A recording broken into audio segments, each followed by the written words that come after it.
আরোগ্যযোগ্য, তার কিছুই মানুষের মধ্যে অন্তর্নিবিষ্ট থাকে না, এবং রোগ সংক্রান্ত দৃশ্যমান পরিবর্তন যা আরোগ্যযোগ্য তা এমন নয় যে সঠিক পর্যবেক্ষণকারী চিকিৎসকের কাছে রোগের নিদর্শন এবং লক্ষণ রূপে পরিজ্ঞাত হয়।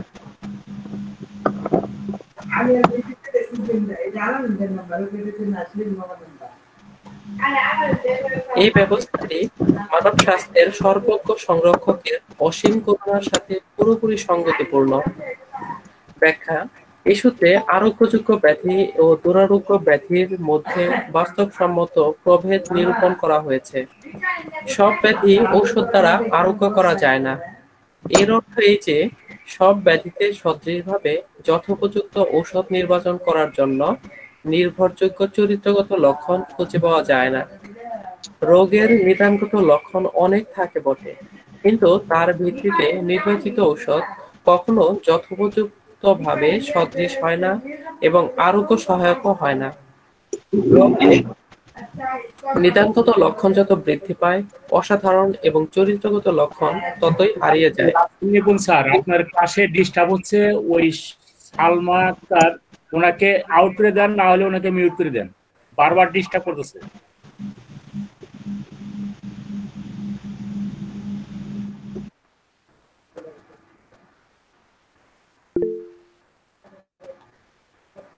যে সকল রোগে অসাধারণ, অদ্ভুত ও চরিত্র জ্ঞাপক এবং বিশেষত্বপূর্ণ লক্ষণ বর্তমান থাকে না, সেই সব ব্যাধিকে সদৃশ চিকিৎসা বিধান মতে দুরারোগ্য ব্যাধির অন্তর্ভুক্ত করা হয়।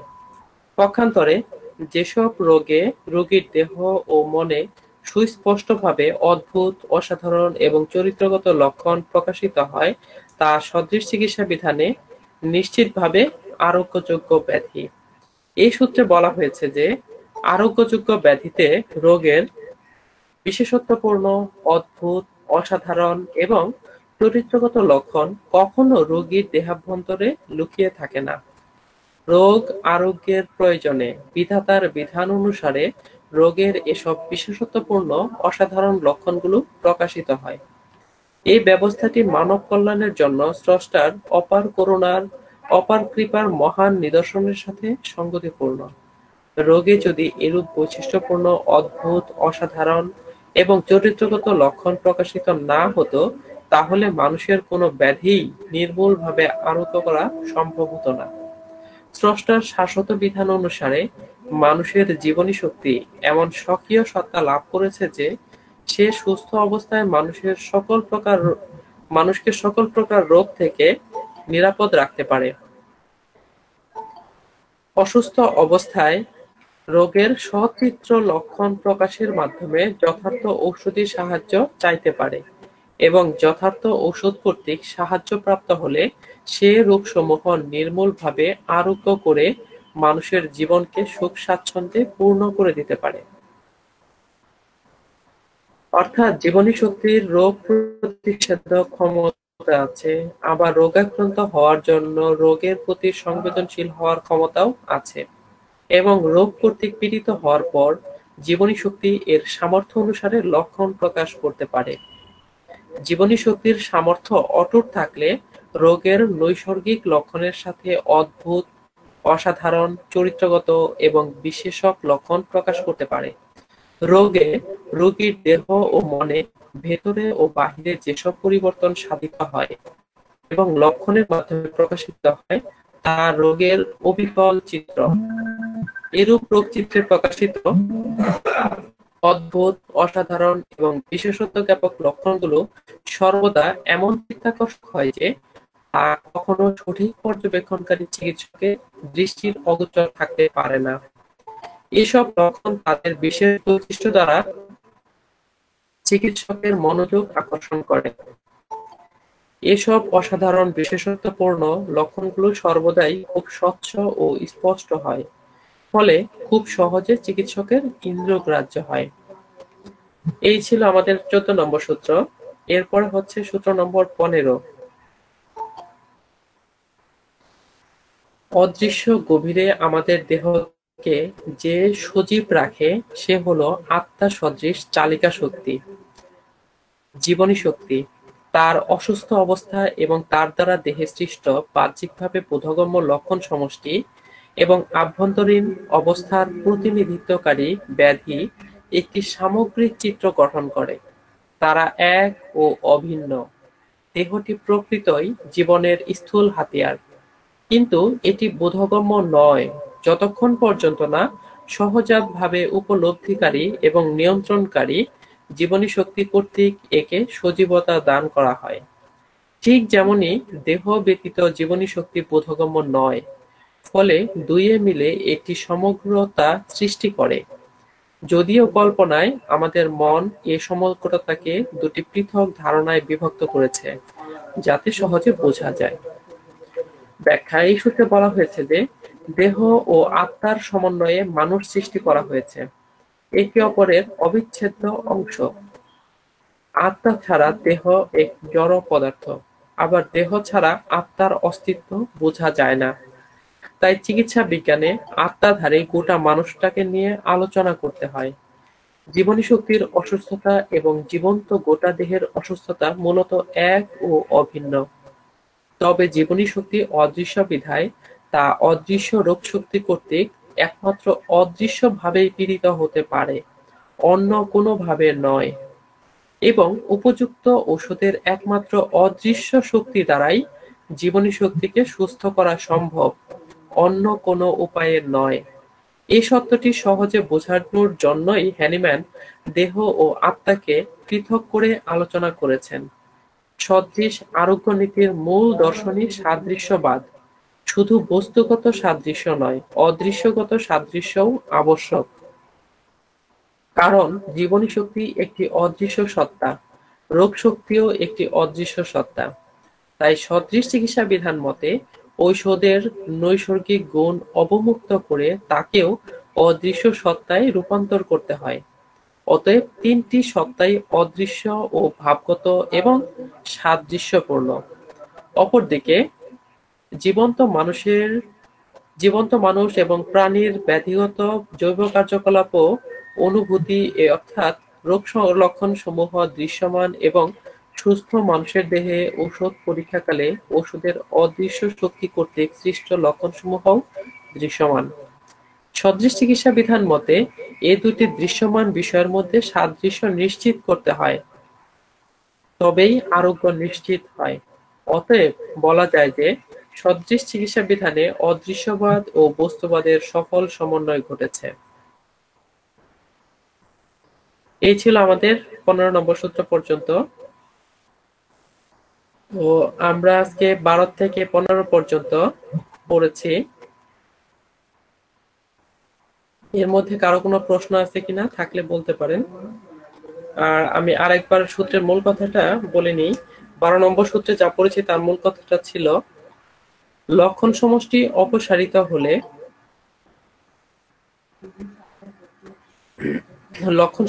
অপসারিত হলে গোটা ব্যাধি আরোগ্য হয় এবং স্বাস্থ্য পুনরুদ্ধার হয়। আর এই 12 নম্বর সূত্রে একটি পাদটীকা ছিল। পাদটীকার মূল কথা, 8 নম্বর পাদটীকার মূল কথা ছিল দেহাভ্যন্তরে জীবনী শক্তি কিভাবে রোগ উৎপাদন করে তা জানা অনাবশ্যক।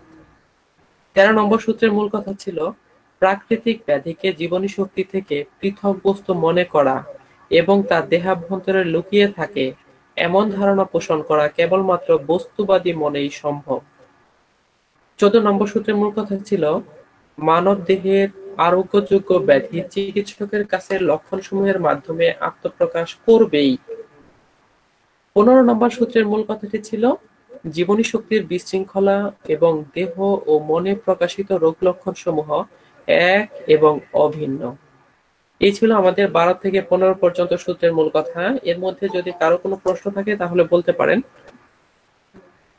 আসসালামু আলাইকুম ওয়া রাহমাতুল্লাহি ওয়া বারাকাতুহু। আসসালামু আলাইকুম ওয়া রাহমাতুল্লাহ। ভাইজান ওই যে জীবনী শক্তি সম্পর্কে যদি একটু বলতেন। জীবনী শক্তি একটি অদৃশ্য সত্তা, একে ধরা যায় না, ছোঁয়া যায় না। জীবনী শক্তি আমাদের ভাইটাল ফোর্স যখন কোনো রোগ শক্তির প্রতি সংবেদনশীল হয়, অর্থাৎ জীবনী শক্তির মধ্যে যখন চাহিদা তৈরি হয় কোনো ভাইরাস বা আশেপাশে যে ভাইরাসটা বিচরণ করতেছে তার প্রতি, সেটা সোরা হোক, সিফিলিস হোক, সাইকোসিস হোক অথবা যে কোনো অ্যাকিউট ভাইরাস হোক, যখন কোনো ভাইরাসের প্রতি সংবেদনশীল হয়, অর্থাৎ জীবনী শক্তিতে আকাঙ্ক্ষা তৈরি হয়, আশেপাশে খাবার আছে এবং তার ক্ষুধা লেগেছে, তাহলে সে খাবে। কিন্তু পেট ভরা, আশেপাশে খাবার আছে, তাহলে কি খাবে? খাবে না। তো জীবনী শক্তিতে যখন চাহিদা আছে, কোনো ভাইরাসের প্রতি তার সংবেদনশীলতা দুর্বলতা আছে, তখন এবং ভাইরাসের উপস্থিতি আছে তার পাশে রোগে আক্রান্ত হওয়ার জন্য দুটো জিনিস আবশ্যক। এক হচ্ছে জীবনী শক্তির সংবেদনশীলতা, আর হচ্ছে রোগের উপাদানটা তার পাশে আছে। সাপোজ আমরা যে মহামারী দেখতেছি, মহামারীতে আশেপাশে ভাইরাসটা বিচরণ করতেছে, আমাদের জীবনী শক্তির মধ্যে চাহিদা আছে, তাহলে আমরা সেই মহামারীতে আক্রান্ত হব। কিন্তু ভাইরাসটা আশেপাশে আছে, কিন্তু আমাদের যে জীবনী শক্তির চাহিদা, সংবেদনশীলতা এটা নেই, তাহলে ভাইরাস আশেপাশে থাকা সত্ত্বেও আমরা রোগে পীড়িত হব না। এবং যদি আমরা রোগে পীড়িত হই কোনো ভাইরাসের দ্বারা, সেটা অ্যাকিউট হোক, ক্রনিক হোক, ছোড়া হোক বা অ্যাকিউট যে কোনো ভাইরাস হোক, রোগে আক্রান্ত হলে লক্ষণ প্রকাশ করবে জীবনী শক্তি তার সামর্থ্য অনুসারে। তার যে সামর্থ্য, সেই সামর্থ্য অনুসারে তার মতো করে লক্ষণ উৎপাদন করবে। যদি তা না হতো, তাহলে একটা ভাইরাসে, জ্বরের ভাইরাসে আক্রান্ত হলে সবার মধ্যে একই লক্ষণ প্রকাশিত হতো, কোনো পার্থক্য থাকতো না, আমাদের কোনো ইন্ডিভিজুয়ালিটি খুঁজতে হতো না, স্বতন্ত্রকরণ করতে হতো না। গণহারে আমরা একটা নির্দিষ্ট মেডিসিন দিতাম, যেটা অ্যালোপ্যাথিতে দেয়া হয়। জ্বর এসেছে, গণহারে একটা, বা উদরাময় হয়েছে, গণহারে একটা। কিন্তু আমাদের ক্ষেত্রে ডিফারেন্সিয়েট করতে হয়, স্বতন্ত্রকরণ করতে হয়, রোগীলিপি করে রোগীর লক্ষণগুলো আমরা যাচাই বাছাই করে তার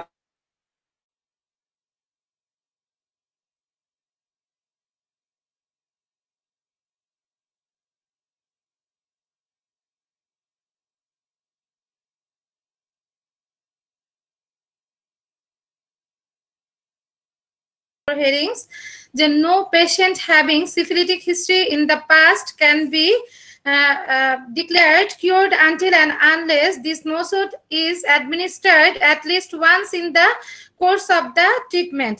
তো এটা উনি মন্তব্য করেছেন যে কোন পেশেন্টই যার অতীতে সিফিলিটিকের হিস্ট্রি আছে, সিফিলিসের হিস্ট্রি আছে, তার ট্রিটমেন্টের একটা পর্যায়ে অ্যাটলিস্ট ওয়ান্স, অর্থাৎ অন্তত পক্ষে একবার যদি এই ওষুধটাকে না দেওয়া হয়, সেই পর্যন্ত কিন্তু তাকে বলা যাবে না যে সে কিওর্ড হয়েছে, সেটা ডিক্লেয়ার করা যাবে না। তো এটা গেল। আর এর ক্লিনিক্যাল কিছু আছে, যে অ্যাক্সেস অর্থাৎ ফোড়ার উপরে এটা কিন্তু খুব ভালো কাজ করে। আর অ্যালকোহলিজম অর্থাৎ মদের প্রতি আসক্তি, অ্যাজমা শ্বাসকষ্ট আর কি, যেটাকে বলা হয় হাঁপানি, আর বয়েলস এর ক্ষেত্রে, তো লোম ফোড়ার ক্ষেত্রে, কনস্টিপেশন কোষ্ঠকাঠিন্যের ক্ষেত্রে, ডেলটয়েড রিউমেটিজম। তো আমাদের আর্মের মধ্যে একটা পেশি বন্ধনী আছে, সেটার বাত ব্যথা সেই ক্ষেত্রে, এবং ডেন্টিশন, তো দন্ত উৎগমনের সময়ও কিন্তু মানে দাঁতের সমস্যাতেও কিন্তু এটা কাজ করে। আর একটা হচ্ছে ডিপ্লোপিয়া, অর্থাৎ দ্বিত্ব দৃষ্টি বা দ্বৈত দৃষ্টি যেটাকে বলা হয়। আর হার্ট ট্রাবলস, অর্থাৎ হৃৎপিণ্ডের সমস্যা, হেডেক, মাথা ব্যথা, লিউকোরিয়া, সাদা স্রাব, নিউরালজিয়া, স্নায়ুশূল। ওজিনা হচ্ছে যে নাক থেকে এত বাজে ডিসচার্জ বের হয় এবং এত অফেন্সিভ হয় যে বমির উদ্রেক করে, সেটাকে আমরা ওজিনা বলি। এবং টোসিসের উপরে এটা ভালো কাজ করে। টোসিস হচ্ছে যে আমাদের যে আই রয়েছে, সেই আইলিডটা ঝুলে পড়াকে বলা হয় টোসিস। তো এই ক্ষেত্রেও কিন্তু সিফিলিনামের ভালো কাজ রয়েছে। আর রিউমেটিজম অর্থাৎ বাত ব্যথার ক্ষেত্রে সাইটিকা হচ্ছে আমাদের একটা অনেক বড় একটা নার্ভ। তো এই নার্ভটা লাম্বার রিজন এবং স্যাক্রাল রিজন থেকে বিস্তৃত হয়ে একদম পায়ের পর্যন্ত বিস্তৃত হয়। তো এইটাতে যদি কোনো পেইন হয়, সেটা ইনজুরির কারণে বা যে কোনো ভার্টিব্রাল ডিসঅর্ডারের কারণে হতে পারে, তো সেই ক্ষেত্রে হয় কি যে প্রচন্ড পেইন হয়, সেই ক্ষেত্রেও কিন্তু খুব ভালো কাজ করে। এছাড়াও সিফিলিসের জনিত অসুস্থতা, সিফিলিস যদি থেকে থাকে, আবার আলসার ক্ষতর ক্ষেত্রেও কিন্তু সিফিলিনাম বেশ ভালো কাজ করে।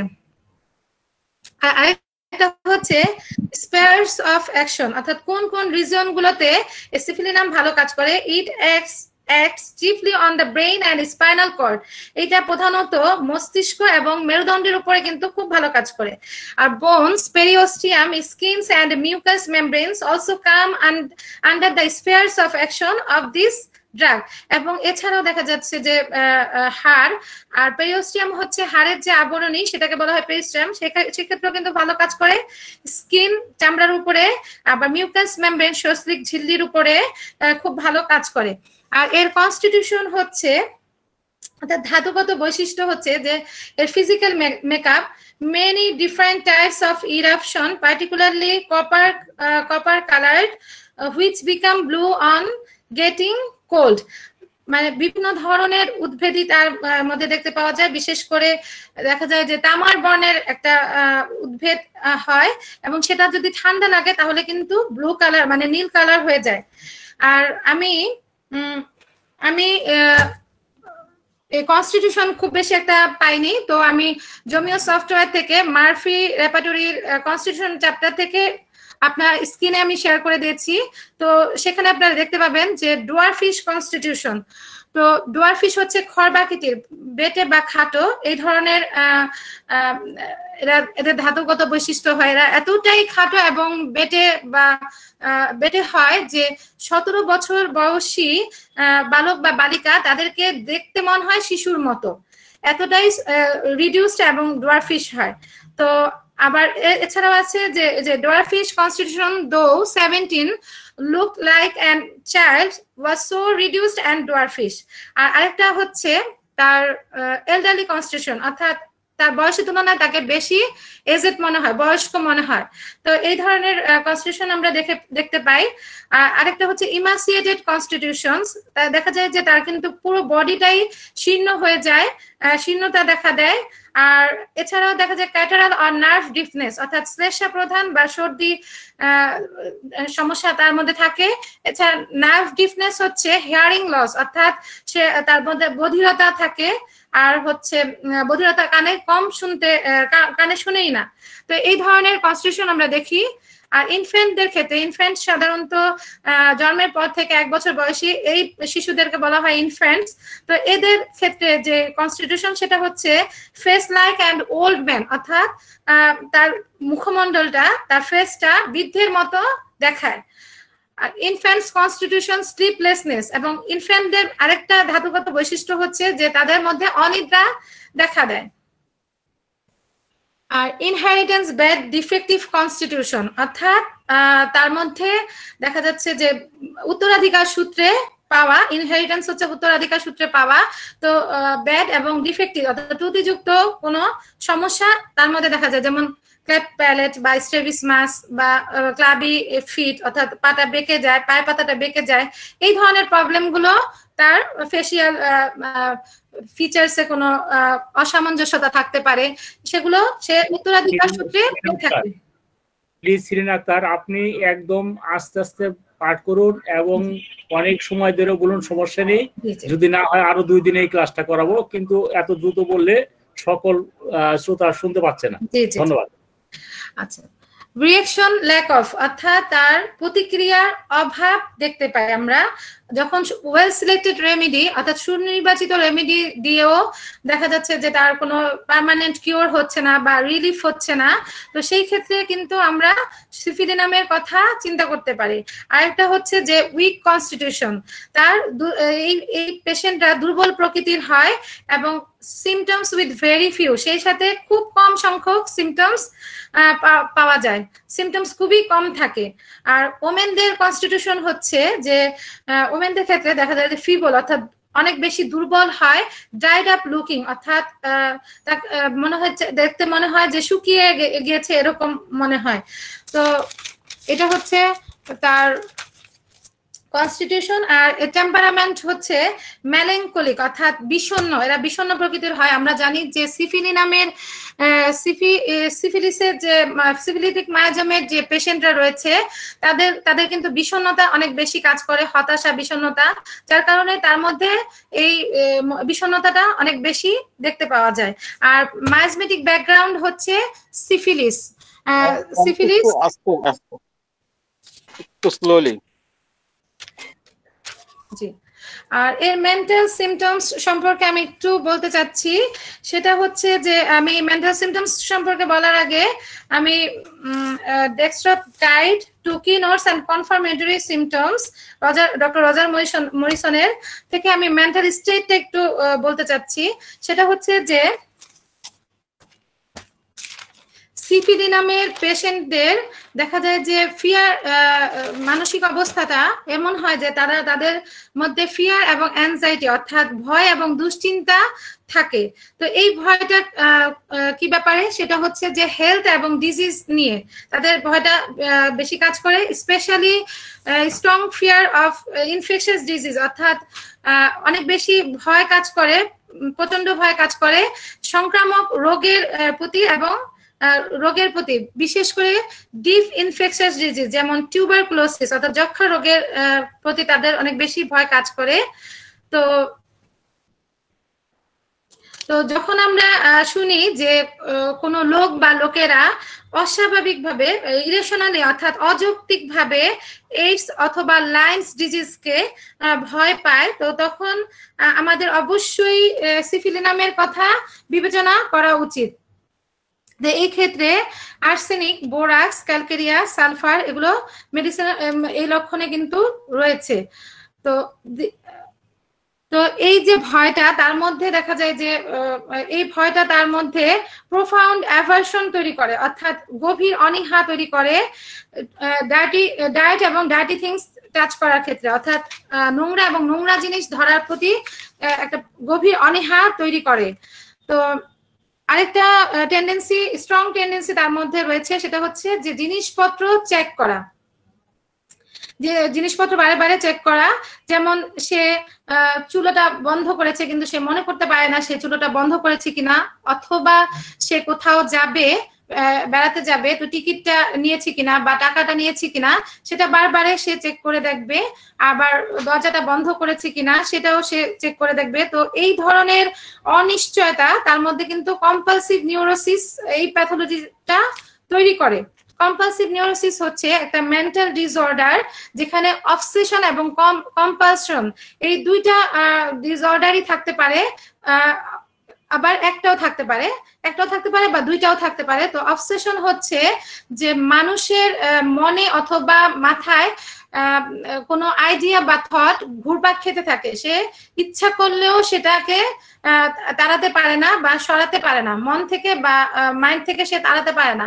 আর আরেকটা হচ্ছে কম্পালশন, অর্থাৎ তার মধ্যে এমন একটা ধারণা কাজ করে যে সে চায় যে সে এই জিনিসটা করতে বাধ্য হয়, এমন একটা ধারণা কাজ করে, ইম্পালস তার মধ্যে কাজ করে যে সেই জিনিসটা করতে বাধ্য হয়। তো কম্পালসিভ নিউরোসিসের যতগুলো মেইন রেমেডিস রয়েছে, তো তার মধ্যে দেখা গেছে যে সিফিলিনাম অন্যতম। এবং যখন আমরা এই যে দুইটা টেন্ডেন্সিস, একটা হচ্ছে কম্পালসিভ নিউরোসিস আর একটা হচ্ছে ফিয়ার অফ ইনফেকশন, এই দুইটাকে যদি আমরা একত্রিত করি তাহলে কিন্তু আমরা সিফিলিনামের গ্রেট কি নোটসে পৌঁছাতে পারবো। তো আরেকটা টেন্ডেন্সি তার মধ্যে রয়েছে যে desire to wash the hands, অর্থাৎ হাত ধৌত করার একটা ইচ্ছা। তো সিফিলিনাম পেশেন্ট দেখা যাচ্ছে যে দিনে 100 বার সে হাত ধোয়, এবং যতবারই সে দেখা যাচ্ছে যে দরজার করা বা হাতল ধরছে অথবা মানি টাকা হ্যান্ডেল করছে বা কারোর সাথে হাত মেলাচ্ছে, ততবারই তার মধ্যে একটা ইরেসিস্টিবল ডিজায়ার কাজ করে যে টু ওয়াশ, অর্থাৎ ইরেসিস্টিবল ডিজায়ার টু ওয়াশ, ততবারই তার মধ্যে দুর্দমনীয় ইচ্ছা কাজ করে হাত ধৌত করার।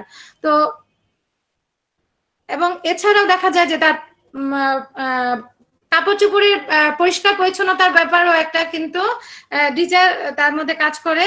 এছাড়া স্বাভাবিকভাবে পেশেন্ট কিন্তু বুঝতে পারে যে তার যে এই যে ফিলিংস এটা কিন্তু নর্মাল না, স্বাভাবিক না, কিন্তু তারপরেও সে সেটা করতে বাধ্য হয়। আর এবং সে এটাও অনুভব করতে পারে যে কোনো একটা খারাপ কিছু হচ্ছে বা ঘটছে, সেটা সে বুঝতে পারে। এবং এই কারণে দেখা যায় যে তার মধ্যে এই যে ইনসেনিটি অর্থাৎ পাগল হয়ে যাওয়ার একটা ফিয়ার অফ ইনসেনিটি অর্থাৎ পাগল হয়ে যাওয়ার একটা ভয় তার মধ্যে ডেভেলপ করে। তো এক পর্যায়ে দেখা যায় যে সে মানসিকভাবে বিপর্যস্ত হয়ে পড়ে এবং ভেঙে পড়ে। তো এটা দেখতে পাই। এখন আমি মেন্টাল সিমটমস আমি করব, সিমটমস সম্পর্কে একটু বলবো। সেটা হচ্ছে কম্পালসিভ চেকিং অর্থাৎ সে চেক করতে বাধ্য হয়। তো এইটা দেখা যাচ্ছে যে আমি যদি চেকিং দিয়ে করি,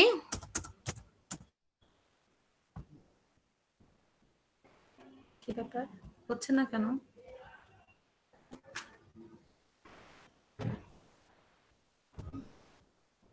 সরি, আচ্ছা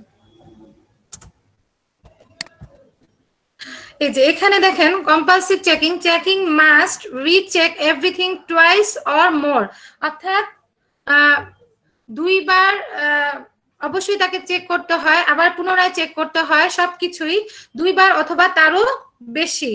আর আরেকটা সিমটমস রয়েছে যেটা সিনথেসিস রেপার্টরিতে রয়েছে, সেটা হচ্ছে যে এখানে দেখেন সিফিলিনাম 3rd গ্রেডে রয়েছে।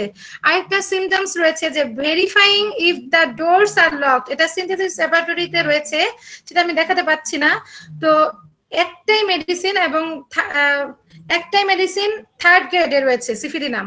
তো সে দরজাটা লক করেছে কিনা সেটা বারে বারে চেক করে দেখে। তো এই ধরনের টেন্ডেন্সি আমরা দেখতে পাই।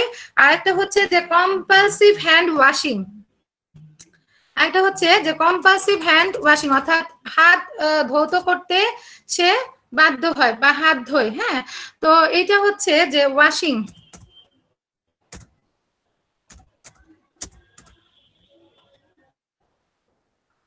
এই যে বাথিং ওয়াশিং ডিজায়ার ফর, এটা ফার্স্ট গ্রেডে রয়েছে সিফিলিনাম। এবং তার আরেকটা হচ্ছে bathing washing desire for cleanliness mania for, অর্থাৎ পরিষ্কার পরিচ্ছন্নতার বাতিক, সেটা সিফিলিনাম হাইয়েস্ট গ্রেডে অর্থাৎ সুপার গ্রেডে রয়েছে। আর আরেকটা হচ্ছে washing general hands always washes the অর্থাৎ সবসময় তার হাত ধোয়, এটা সিফিলিনাম ফার্স্ট গ্রেডে রয়েছে। আর ফেস ধৌত করার একটা টেন্ডেন্সি, সেটা প্যারাসিটামলে একটাই মেডিসিন, সেটা হচ্ছে আমি দেখিয়ে দিচ্ছি, এই যে bathing washing desire for always face her, প্যারাসিটামলে একটাই মেডিসিন 3rd গ্রেডে রয়েছে। আর এখন আমরা আমি ডক্টর রজার মরিসনের বই থেকে মেন্টাল স্টেটটা পড়ালাম এজন্য যে তার যে চেক করার প্রবণতা বা হাত ধৌত করার প্রবণতা, এই মেডিসিন বাথিং ওয়াশিং এ কিন্তু অনেক মেডিসিন রয়েছে। তো আমরা যদি এই কি কারণে সে হাত ধোয় বা তার পোশাক পরিচ্ছদের ব্যাপারে, ক্লিনলিনেসের ব্যাপারে, সে তার মেনিয়া কি ব্যাপারে, কজেশনটা কি, সেটা যদি আমরা না জানি, না বুঝতে পারি, তাহলে কিন্তু আমরা ওই ডিফারেন্সিয়েট করতে পারবো না। তো এই জন্য আমি ওই ডিটেলস আলোচনা করলাম তার মেন্টাল স্টেট সম্পর্কে। আর আরেকটা হচ্ছে যে আমরা দেখেছি যে fear of infection disease insanity, অর্থাৎ তার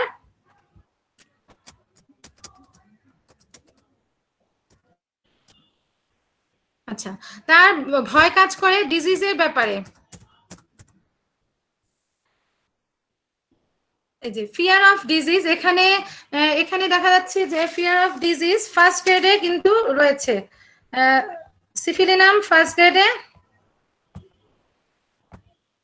সিফিলিনাম ফার্স্ট গ্রেডে রয়েছে। এছাড়াও fear phobias general disease of impending, অর্থাৎ আসন্ন ডিজিজের ভয় করে, এক্ষেত্রেও কিন্তু সিফিলিনাম রয়েছে, এই যে 2nd গ্রেডে রয়েছে। আর ইনকিউরেবল ডিজিজ অফ বিং, এখানেও কিন্তু কমপ্লিটে 3rd গ্রেডে রয়েছে, কমপ্লিটে এই যে ইনকিউরেবল অফ বিং, এটা 3rd গ্রেডে রয়েছে। আর আরেকটা হচ্ছে যে টিউবারকুলোসিস, আমরা দেখেছি যে টিউবারকুলোসিস ডিজিজকে সে ভয় পায়। তো এই ক্ষেত্রে টিউবারকুলোসিস।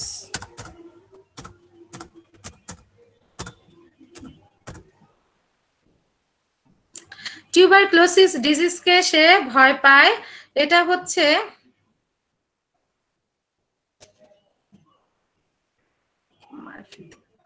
আচ্ছা এই যে ফিয়ার ফোবিয়াস সিফিলিনাম সেকেন্ড গ্রেডে রয়েছে। Fear phobias general tuberculosis of, অর্থাৎ যক্ষা রোগকে সে ভয় পায়।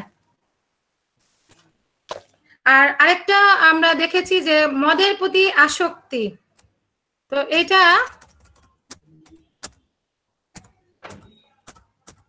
অ্যালকোহলিজম।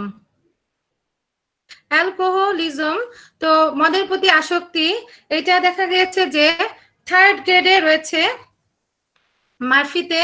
তো কিন্তু দেখা যাচ্ছে যে হেরিডিটারি অ্যালকোহলিজম, ডিপসোমেনিয়া হেরিডিটারি, এটা সিফিলিনাম কিন্তু সুপার গ্রেডে রয়েছে। অর্থাৎ মদের প্রতি আসক্তি যদি এমনিতে হয়ে থাকে সেক্ষেত্রে থার্ড গ্রেডে কমপ্লিটে রয়েছে। আর হেরিডিটারি অর্থাৎ বংশগতভাবে বা বংশগতভাবে যদি তার মধ্যে মদের আসক্তি থাকে সেই ক্ষেত্রে কিন্তু সিফিলিনাম সুপার গ্রেডে। আরেকটা হচ্ছে যে great irritability during the headache, অর্থাৎ মাথা ব্যথার সময় তার মধ্যে অত্যন্ত খিটখিটে স্বভাব দেখতে পাওয়া যায়, অনেক বেশি খিটখিটে হয়ে যায়। তো এইটা দেখা যাবে যে আমি হেডেক দিব,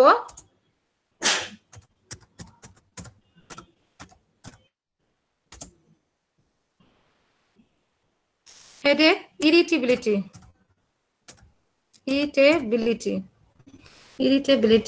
তো এই যে তো এইটা দেখেন মাথা ব্যথার সময় তার খিটখিটে মেজাজ, এটা সিফিলিনামে একটাই মেডিসিন সুপার গ্রেডে বা হাইয়েস্ট গ্রেডে রয়েছে। আর আরেকটা হচ্ছে মেগালোমেনিয়া, তার আরেকটা মেন্টাল সিমটমস হচ্ছে মেগালোমেনিয়া। অর্থাৎ মেগালোমেনিয়া হচ্ছে যে একটা মেন্টাল ইলনেস, অর্থাৎ মানসিক অসুস্থতা। এই ক্ষেত্রে কি হয় যে পেশেন্ট নিজেকে অনেক বেশি ইম্পর্টেন্ট মনে করে এবং অনেক বেশি পাওয়ারফুল মনে করে, তো যা সে বাস্তবে না এরকম। তো মেগালোমেনিয়াতে এটা আমরা জানি যে প্লাটিনা এবং ভেরেট্টামে সুপার গ্রেডে রয়েছে, যে প্লাটিনা এবং ভেরেট্টামে সুপার গ্রেডে রয়েছে।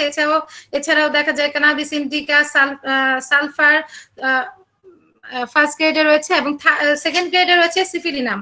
অর্থাৎ নিজেকে বড় মনে করা, তাকে নিজেকে সুপিরিয়র মনে করা, শ্রেষ্ঠ মনে করা, এই ধরনের মধ্যে আমরা দেখতে পাই।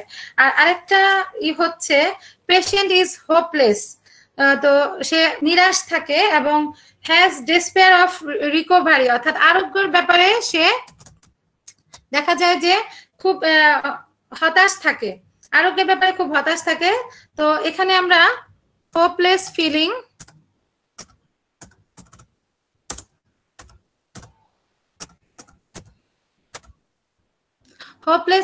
দিয়ে দেখি। এই যে হোপলেস ফিলিং সিফিলিনাম ফার্স্ট গ্রেডে রয়েছে এবং আর হচ্ছে যে রিকভারির ব্যাপারে সে আরোগ্যের ব্যাপারে সে হতাশ থাকে, তো এখানে এই যে সিফিলিনাম আরোগ্যের ব্যাপারে hopeless feeling recovery from disease, তো এই যে সিফিলিনাম ফার্স্ট গ্রেডে রয়েছে। আর আরেকটা হচ্ছে পেশেন্ট ইজ অ্যান্টি সোশ্যাল, অর্থাৎ অসামাজিক, সমাজে যে রীতিনীতি নিয়ম কানুন প্রচলিত সেটা সে লঙ্ঘন করে, তাকে আমরা অ্যান্টি সোশ্যাল বলি, অসামাজিক বলি। এবং হ্যাজ হরিড ডিপ্রেশন, তার মধ্যে অনেক বেশি বিষণ্ণতা আমরা দেখতে পাই। তো এখানে আমরা অ্যান্টি সোশ্যাল দেখতে পারি মাইন্ড চ্যাপ্টারে যে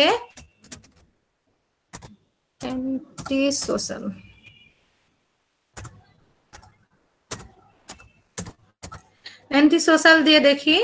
তো এই যে এখানে syphilinum anti social behaviour third গ্রেডে রয়েছে, যে সিফিলিনাম থার্ড গ্রেডে রয়েছে। আর হরিড ডিপ্রেশন, তো হরিড ডিপ্রেশন আমরা দিয়ে দেখি, স্যাডনেস দেই, একই কথা।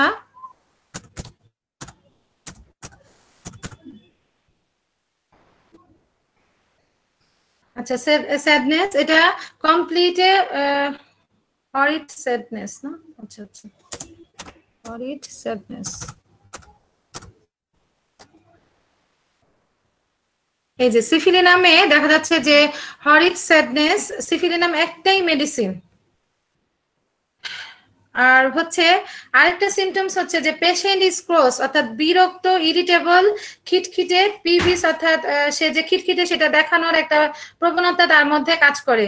তো এই ধরনের পেশেন্ট হয়ে থাকে, এবং এটা আমরা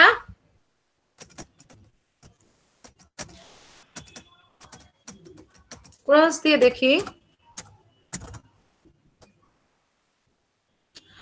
ইরিটেবল, ক্রস, পিভিশ, মুড ডিসপোজিশন, তার মন মেজাজ হচ্ছে, মন মেজাজের যে ধরনটা সেটা হচ্ছে ফ্রিটফুল, অর্থাৎ বদমেজাজি।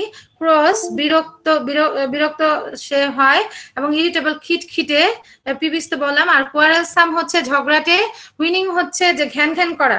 তো এইটা দেখা যায়, এটা হচ্ছে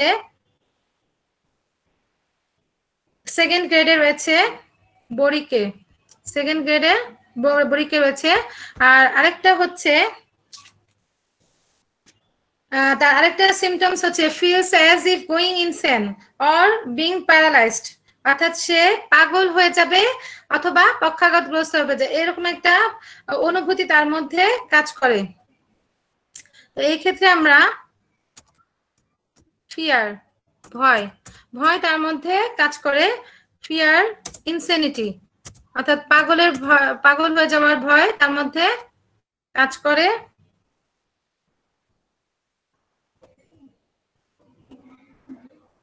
তো এটা কেন্টে থার্ড গ্রেডে রয়েছে, এটা কেন্টে থার্ড গ্রেডে রয়েছে, এই পাগল হয়ে যাওয়ার ভয়। আর আরেকটা হচ্ছে প্যারালাইসিস, আমরা দেখেছি যে প্যারালাইসিসের একটা ভয় তার মধ্যে, প্যারালাইসিসের একটা ভয় তার মধ্যে কাজ করে। সেটা হচ্ছে এই যে প্যারালাইসিস, সিফিলিনাম থার্ড গ্রেডে রয়েছে, ম্যাডুলিনামেও রয়েছে, অ্যানাকার্ডিয়ামেও এই সিমটমসটা রয়েছে। আর আরেকটা ফিলিংস তার মধ্যে কাজ করে, সেটা হচ্ছে feels as if he is not himself and he can not feel like himself with apathy and indifference to the future, অর্থাৎ তার মধ্যে এমন একটা অনুভূতি কাজ করে যে সে নাই, সে নিজেকে আগের মতো অনুভব করে না, এমন একটা অনুভূতি তার মধ্যে কাজ করে। সেই সাথে কি থাকে, বিতৃষ্ণা, ভবিষ্যতের প্রতি বিতৃষ্ণা এবং উদাসীনতা তার মধ্যে কাজ করে। তো এটা আমরা ইনডিফারেন্স,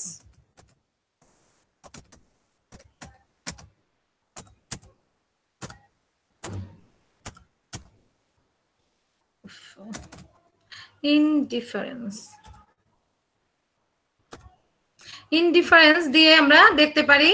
এটা হচ্ছে ইনডিফারেন্স, অ্যাপাথি। তো sorry, indifference, apathy,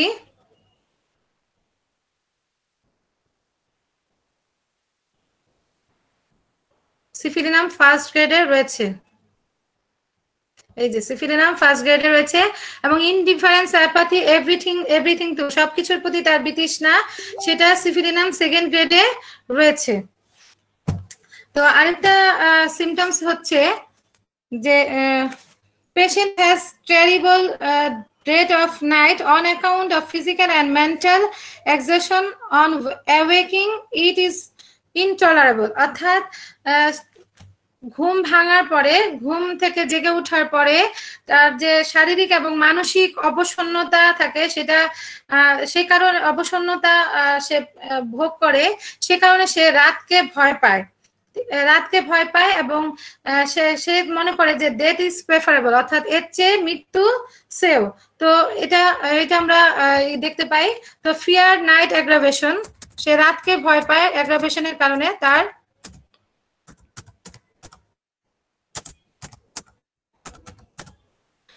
fear night aggravation হচ্ছে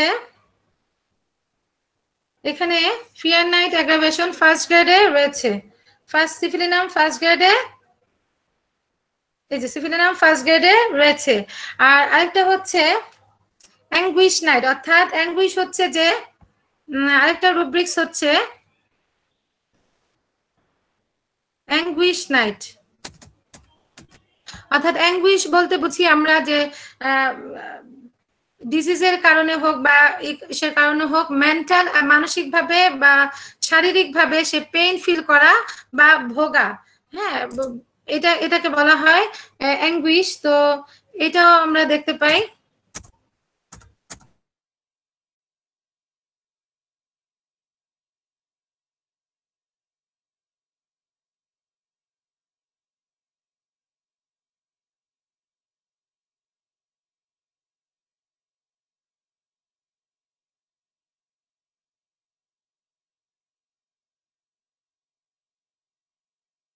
আর ওন নেম সেটা হচ্ছে ম্যাডোরিনাম, ফার্স্ট গ্রেডে রয়েছে এবং আর অনেক মেডিসিন রয়েছে, সেটাও আমি একটু দেখিয়ে দিচ্ছি। ওন নেমস, এই যে ম্যাডোরিনাম ফার্স্ট গ্রেডে রয়েছে, এছাড়াও সালফার, অ্যালুমিনা এগুলো রয়েছে। আর হচ্ছে বুকস না, এটা নেমস বুকস, তো বইয়ের নাম সে মনে রাখতে পারে না।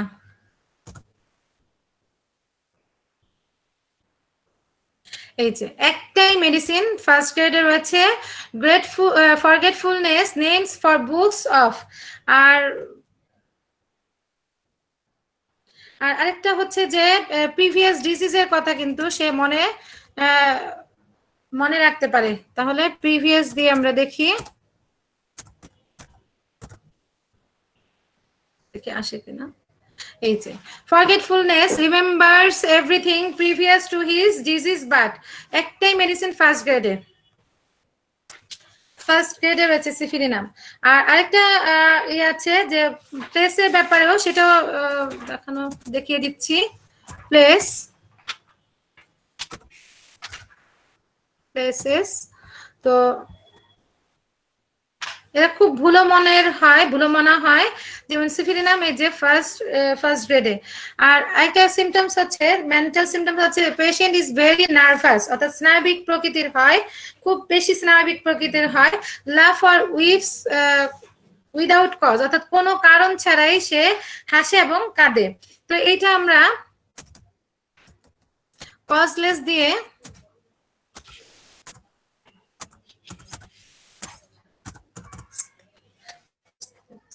কজলেস লাফিং দিয়ে পাবো। কজলেস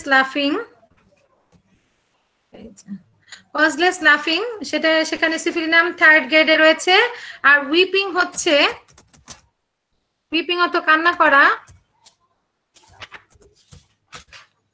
উইপিং এখানে আমরা কজলেস উইপিং সিফিলিনাম সেকেন্ড গ্রেডে, কোনো কারণ ছাড়াই সে কান্নাকাটি করে।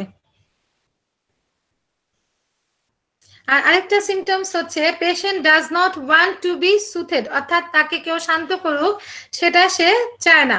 তো এই ক্ষেত্রে আমরা তো কনসোলেশন অর্থাৎ সান্ত্বনা দেওয়া বা সিম্পেথি সহানুভূতি, কনসোলেশন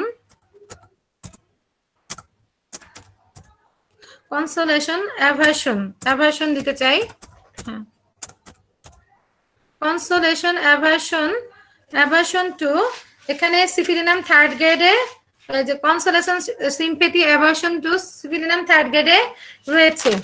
আর আরেকটা হচ্ছে নকটার্নাল ডেলিরিয়াম, এটা সাধারণত তার হেডেকের কারণে অর্থাৎ মাথা ব্যথার কারণে হয়ে থাকে। রাতে সে বকবক করতে থাকে মাথা ব্যথার কারণে, এবং সিফিলিটিক ইনসেনিটি অর্থাৎ সিফিলিসের কারণে তার মধ্যে যদি পাগলামি দেখা দেয়, এই ধরনের প্রবলেম তার মধ্যে দেখা যায়, মেন্টাল সিমটমস আমরা দেখতে পাই। তো এইটা আমরা ডেলিরিয়াম তো প্রলাপ বকে বা বকবক করতে থাকে, delirium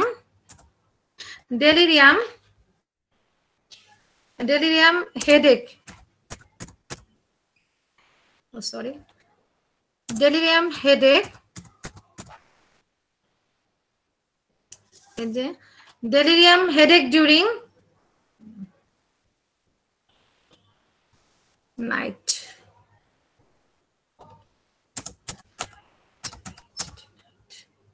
Delirium headache during night. তো এই যে delirium night headache in নিউরালজি অর্থাৎ সিফিলিনাম একটাই মেডিসিন, অর্থাৎ তার মাথা ব্যথার ধরনটা হচ্ছে স্নায়বিক প্রকৃতির, স্নায়ু শুল দেখা দেয় এবং রাতেই সেটা হয় এবং সে বকবক করতে থাকে অর্থাৎ প্রলাপ বকতে থাকে। আর আরেকটা হচ্ছে যে patient has an aversion to company is sad and lamenting. তো ওই যে সে কিন্তু সঙ্গ চায় না, কিন্তু আমি আর অন্যান্য রেপার্টরিতে দেখেছি যে কমপ্লিট রেপার্টরিতে সে কিন্তু আবার কোম্পানি ডিজায়ারও করে, সেটাও কিন্তু থার্ড গ্রেডে রয়েছে। এবং কোম্পানি অ্যাভারশন এটাও কিন্তু তার মধ্যে রয়েছে, দুটো সিমটমসই রয়েছে। এবং সে থাকে বিষণ্ণ এবং বিলাপ করে। তো এই ধরনের পেশেন্ট আমরা দেখতে পাই সিফিলিনামের। তো company aversion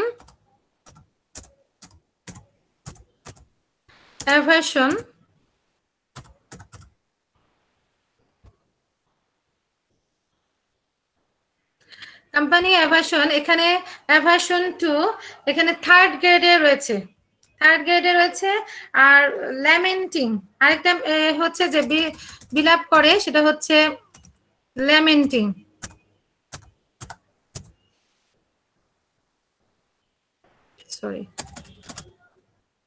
lamenting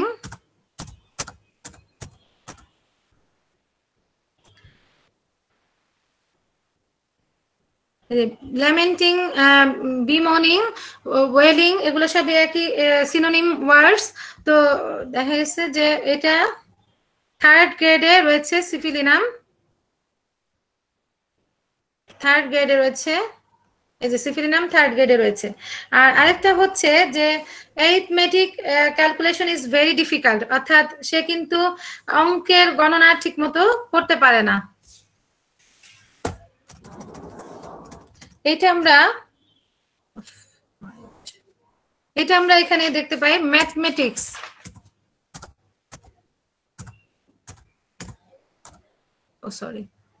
mathematics calculating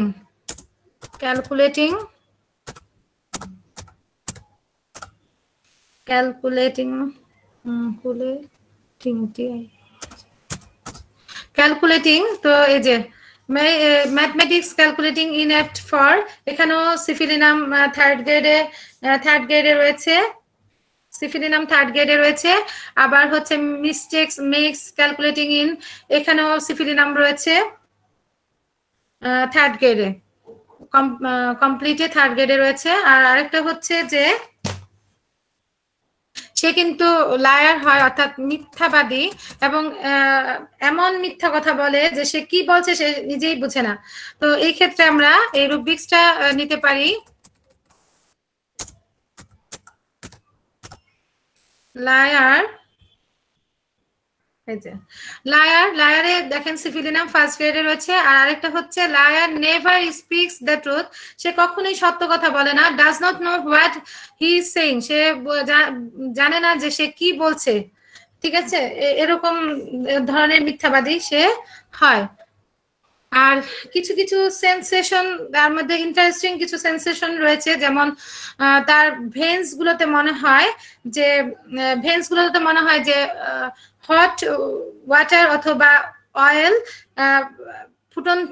ফুটন্ত গরম পানি অথবা তেল তার ভেন গুলোর মধ্যে দিয়ে প্রবাহিত হচ্ছে, এরকম একটা সেন্সেশন তার মধ্যে কাজ করে।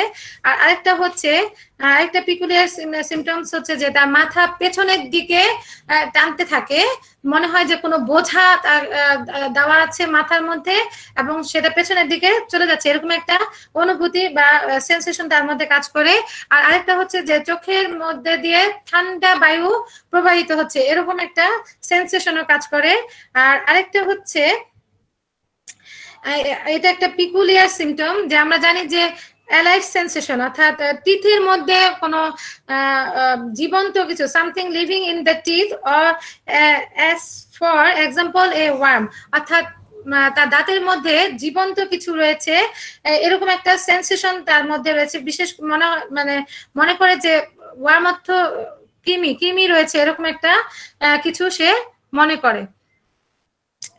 আর আরেকটা হচ্ছে যে তার পায়ের পায়ের তলা বা হাতের তালুতে মনে হয় যে কোনো সূচ দিয়ে তাকে বিদ্ধ করা হচ্ছে, এরকম একটা সেন্সেশন তার মধ্যে এই ধরনের সেন্সেশন গুলো কাজ করে। আর সেন্সেশন তার মধ্যে আচ্ছা কাজ করে। তো আর আরেকটা হচ্ছে, আর এবার আমি কিছু সিফিলিনামের মূল কথা বলতে চাচ্ছি, সেটা হচ্ছে যে whenever there is a history of syphilis in the patient or in the family we should think of syphilinum। যখন আমরা দেখি যে পেশেন্টের সিফিলিসের হিস্ট্রি রয়েছে অথবা ফ্যামিলিতে পেশেন্টের ফ্যামিলির সিফিলিসের হিস্ট্রি রয়েছে, তখন কিন্তু আমরা অবশ্যই সিফিলিনামের কথা চিন্তা করব। তো আরেকটা সিমটমস হচ্ছে যে all the symptoms are worse at night, অর্থাৎ সমস্ত সিমটমসই কিন্তু তার রোগ লক্ষণ রাতে বেড়ে যায়। ফ্রম সানসেট টু, এটা হচ্ছে যে অরামে দেখতে পাওয়া যায়, ফাইটোলক্কায় আছে যে সমস্ত রোগ লক্ষণই তার রাতে বাড়ে। মার্কসুলো কিন্তু এই সিমটমসটা রয়েছে। তো ফ্রম সানসেট টু সানরাইজ, অর্থাৎ সূর্য অস্ত যাওয়ার পর থেকে বাড়তে থাকে এবং সূর্য উদয় হওয়ার আগ পর্যন্ত চলতে থাকে। এই ব্যাপারে কিন্তু P.N. শঙ্করন বলেছেন যে whenever a patient is decidedly worse at night, whatever the disease, syphilinum should be considered। অর্থাৎ এ ব্যাপারে P.N. শঙ্করন বলেছেন যে যখন দেখি যে রাতের কোনো পেশেন্টের রাতে সমস্ত সমস্যা বেড়ে যায়, তখন কিন্তু রোগ লক্ষণ বেড়ে যায়, কমপ্লেন্টস গুলো বেড়ে যায়, তখন রোগ যাই হোক সিফিলিনাম অবশ্যই বিবেচনায় আনতে হবে। তো এইটা সিফিলিনাম অবশ্যই বিবেচনায় আনতে হবে। আর আরেকটা হচ্ছে, তো আমি আর রুব্রিক্স দেখাতে চাচ্ছি না, তো এখানে কমপ্লিটে আছে, লেট হয়ে যাবে। তো এখানে কমপ্লিটে রয়েছে যে night 9 PM to 5 AM aggravation, এটা জেনারেল লেটিসে আছে। তো সুপার গ্রেডে রয়েছে, সিফিলিনাম সুপার গ্রেডে রয়েছে, এবং pain evening aggravation, sunset aggravation, এটাও কিন্তু কমপ্লিটে সুপার গ্রেডে রয়েছে। আর আরেকটা হচ্ছে pain neuralgic evening sunset to sunrise, অর্থাৎ স্নায়বিক প্রকৃতির তার মাথা ব্যথা হয়, স্নায়ুশূল হয়, সেটা সন্ধ্যার সময় হয় এবং সূর্য অস্ত যাওয়ার পর থেকে সূর্যোদয়ের আগ পর্যন্ত হয়ে থাকে। তো এটা একটাই মেডিসিন, সেটা হচ্ছে সিফিলিনাম এবং 3rd গ্রেডে রয়েছে। আর আরেকটা হচ্ছে লিউকোরিয়ার ব্যাপারে আমি একটু বলতে চাচ্ছি যে লিউকোরিয়া তার হয় কিরকম, ইয়েলো অফেন্সিভ অর্থাৎ হলুদ এবং দুর্গন্ধযুক্ত। লিউকোরিয়া ইজ প্রফিউজ, অর্থাৎ প্রচুর লিউকোরিয়া হয়। Shocking through the napkins and running down the hills, এবং এত বেশি পরিমাণে তার সাদা স্রাব যায় যে ন্যাপকিনস ভিজে গিয়ে পায়ের গোড়ালি পর্যন্ত সেটা গড়িয়ে পড়ে। তো এটা আছে leucorrhoea profuse, soaking, napkins, running down heel, কমপ্লিটে এই রুব্রিক্সটা এভাবে রয়েছে। এবং craving for alcohols in any form, hereditary tendency to alcoholism, সেটা তো আমি আগেই বলেছি যে কোনো ধরনের মদ পানের প্রতি তার প্রচন্ড আকাঙ্ক্ষা বা আসক্তি থাকে, এবং বংশগতভাবে যদি তার মধ্যে মদের প্রতি আসক্তি থাকে, সেক্ষেত্রে কিন্তু সুপার গ্রেডে একটাই মেডিসিন, সেটা হচ্ছে সিফিলিনাম। আর এই টপিকসে আমরা আশারাম, সোরিনাম, টিউবারকুলিনাম, সালফার এবং সিমটমসে এবং সালফিউরিক অ্যাসিড আমরা দেখতে পাই। আর আরেকটা হচ্ছে যে আইয়ের ক্ষেত্রে আমরা যে সিমটমস গুলো দেখি, একিউট অপথ্যালমিয়া নিউনেটোরাম, অর্থাৎ নবজাতকের চোখে তরুণ প্রদাহ। তো এই ক্ষেত্রে কিন্তু সিফিলিনাম খুব ভালো কাজ করে। এবং lids are swollen and adhere during sleep, অর্থাৎ ঘুমের সময় তার চোখের পাতাগুলো ফুলে যায় এবং লেগে যায়। আর আরেকটা হচ্ছে ফার্দার মোর দেয়ার টোসিস কনসিকুয়েন্ট আপন paralysis of superior oblique muscle of the I. তো চোখের যে বাঁকা পেশি রয়েছে সুপিরিয়র অবলিক মাসল, সেটা প্যারালাইসিসের কারণে তার দেখা যায় যে টোসিস হয়, অর্থাৎ চোখের পাতা নিচে ঝুলে পড়ে, সেটাকে বলা হয় টোসিস। তো এই ক্ষেত্রে খুব ভালো কাজ করে। আরেকটা হচ্ছে sleepy look for drooping Leeds, অর্থাৎ তার চোখের পাতা নিচের দিকে পড়ে যাওয়ার কারণে তাকে ঘুম ঘুম ভাব দেখায়। এবং ডিপ্লোপিয়া, দ্বিতীয় দৃষ্টি রয়েছে, one image seen below the other, এবং একই জিনিস একটা থেকে আরেকটা চোখে দেখে, এই ধরনের প্রবলেম রয়েছে। আর এটা অ্যাগ্রাভেশন হয় from 2 to 5 AM at night, রাতের বেলায় রাত 2টা থেকে 5টা পর্যন্ত, এবং রাতের বেলায় এটা অ্যাগ্রাভেশন হয়। আর অ্যামিলিয়েশন হয় বাই কোল্ড অ্যাপ্লিকেশন, অর্থাৎ যদি ঠান্ডা পানি দিয়ে ধোয়া হয় অথবা গোসল করা হয় তাহলে কিন্তু তার এই প্রবলেমটা চলে যায়, চোখের সমস্যা উপশম হয়। আর আরেকটা হচ্ছে, ধন্যবাদ শিরিনা আক্তার, আপনি সংক্ষিপ্ত শেষ করবেন। জি, এটা হচ্ছে হেডেক, আর মাথা ব্যথা হয় neuralgic in character causing sleeplessness. তো তাই তো স্নায়বিক প্রকৃতির মাথা ব্যথা হয় এবং যার কারণে সে ঘুম আসতে পারে না। আর মাউথের ক্ষেত্রে হচ্ছে যে মাউথে আমরা আলসার দেখতে পাই, আবার এছাড়াও ওই যে দাঁতের মধ্যে তার একটা কৃমি রয়েছে, এরকম একটা সেন্সেশন কাজ করে।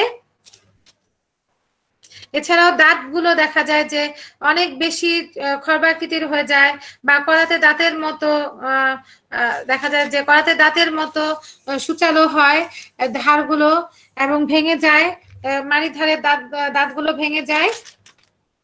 আর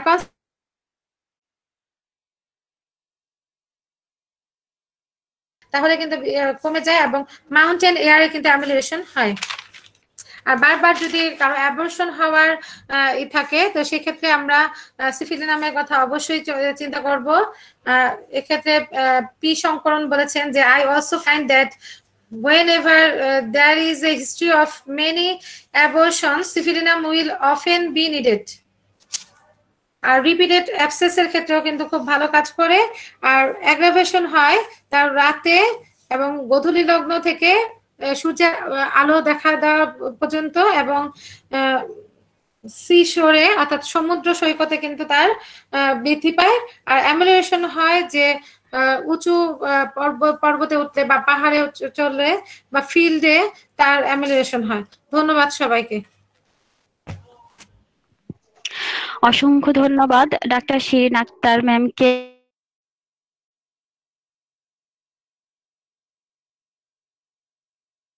বংশগত রোগ প্রবণতা হিসাবে দেখি, এবং উপযুক্ত ঔষধের ব্যর্থতা। অনেক সময় যখন আমরা উপযুক্ত ওষুধগুলো দিয়ে ব্যর্থ হই, সেক্ষেত্রে আমরা সিফিলিনাম, মেডোরিনাম এই ওষুধগুলো ব্যবহার করতে পারি।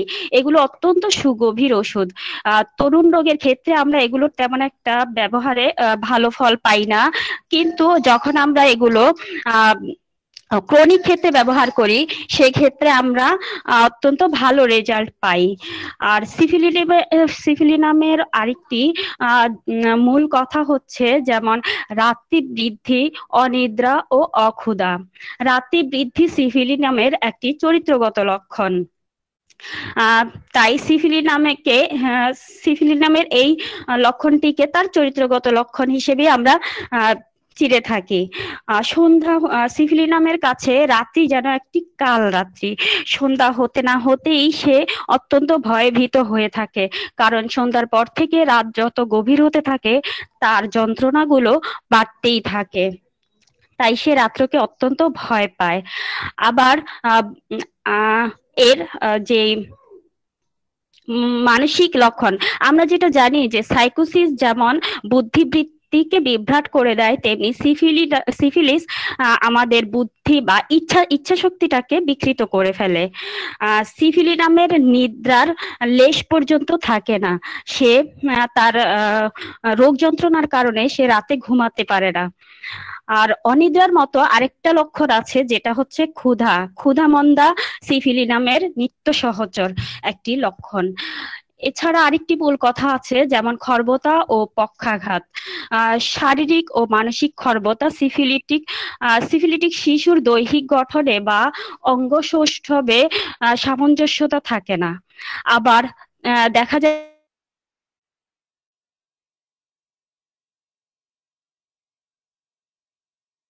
কেউ 10 বছরের বালকের ন্যায় দেখতে পাওয়া যায়, শরীর অত্যন্ত শুকিয়ে যায়।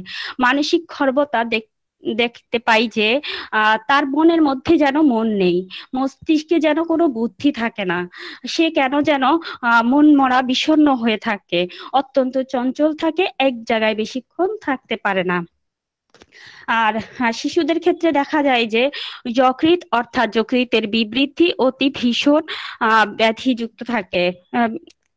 ডাক্তার হেনিম্যান বলেছেন, শিশুদের চিকিৎসায় তাদের পিতামাতার স্বাস্থ্য সম্বন্ধে অবহিত হওয়া উচিত এবং স্তন্যপায়ী শিশুকে কোনরূপ ঔষধ না দিয়েই তাদের জননীকে ঔষধ দেওয়া উচিত। আবার আমরা দেখতে পাই যে শিশুর জন্মের পর নাভি দিয়ে রক্তপাতও অনেক সময় দেখা যায়, এটাও সিফিলিটিক একটা মূল লক্ষণ।